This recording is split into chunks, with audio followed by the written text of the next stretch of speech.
सौरभ नीचे फायदा होणार आहे. संसदेत 2 लाखाचं कर्ज असं आहे की कालही मी सभागृहात सांगितलं, यापूर्वीच्या कुठल्याही कर्जमाफी लगतच्या कर्जमाफीतल्या लोकांना समाविष्ट केलं नव्हतं.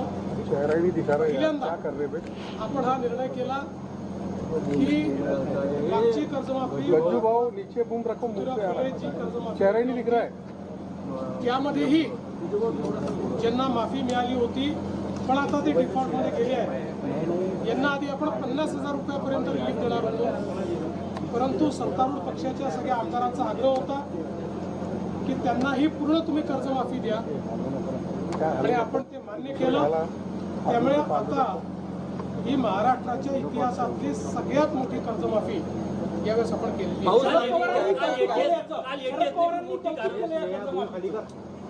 त्यांचे आभार. मी ऐकलं नाही पण मी त्यांचा आभारी. पाऊस लांबलेला आहे राज्यामध्ये 150च्या वर ETSने खूप मोठी कारवाई केली आहे. या संदर्भात सगळी माहिती लवकरच आपल्याला देऊ. पण भरपूर गोष्टी या कारवाईमध्ये मिळाल्या. विदर्भामध्ये पाऊस लांबलेला आहे. सध्याची माहिती काय? अल निनोचं संकट यापूर्वी होतं. पाऊस लांबलेला आहे. 10 दिवसाचा स्पेल गेलेला आहे. 5 दिवसांनी पुन्हा पाऊस येईल. संदर्भात 19% तूट आहे. साधारणपणे हे जी मधले दिवस आहेत या दिवसांमध्ये थोडं प्रोटेक्टिव्ह इरिगेशन आपण देऊ शकलो तर मला असं वाटतं की अडचण येणार नाही. यावेळेस अल निनोमुळे पावसात तूटही राहणार आहे आणि पावसाच्या 2 स्पेलमध्ये डिस्टन्सही राहणार आहे. याकरता आपण आधीपासून शेतकऱ्यांना सांगितलं. शेतकऱ्यांनीही मोठ्या प्रमाणात आपलं म्हणणं ऐकून पहिली धूळ पेरणी असते किंवा सुरुवातीची पेरणी असते ती न करता आपल्या ॲडवायझरीवर अवलंबून उशिरा पेरण्या केल्या आहेत. त्यामुळे पाऊस आल्यानंतरच पेरण्या झालेल्या आहेत.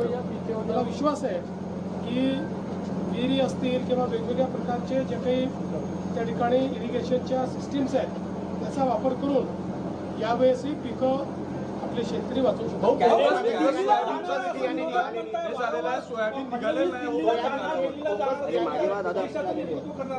परवाच गेलो होतो दिल्लीला. बोगस सोयाबीन मोठ्या प्रमाणात विदर्भात आहे. प्रत्येक जिल्ह्यात त्याचा प्रादुर्भाव झालेला आहे. सरकार कशा पद्धतीने यावर कमी उगवण क्षमता असलेलं बियाणं हे विदर्भात आढळलेलं आहे. त्याच्यावर तात्काळ कारवाई केलेली आहे. 5,000 नमुने घेतल्यात. त्यातले 300 नमुने फेल झालेले आहेत. त्याच्यावर लायसन्स रद्द करण्यापासून तर फौजदारीपर्यंत सगळ्या कारवाया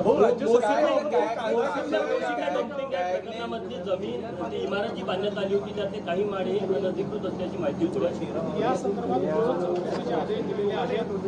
पहिलं आपलं काम हे त्या ठिकाणी लोक बाहेर काढणं किंवा तिथली रिलीफचं वर्क ही आपली पहिली प्रायोरिटी होती. ती प्रायोरिटी आता संपते. आता यानंतर या संपूर्ण घटनेची चौकशी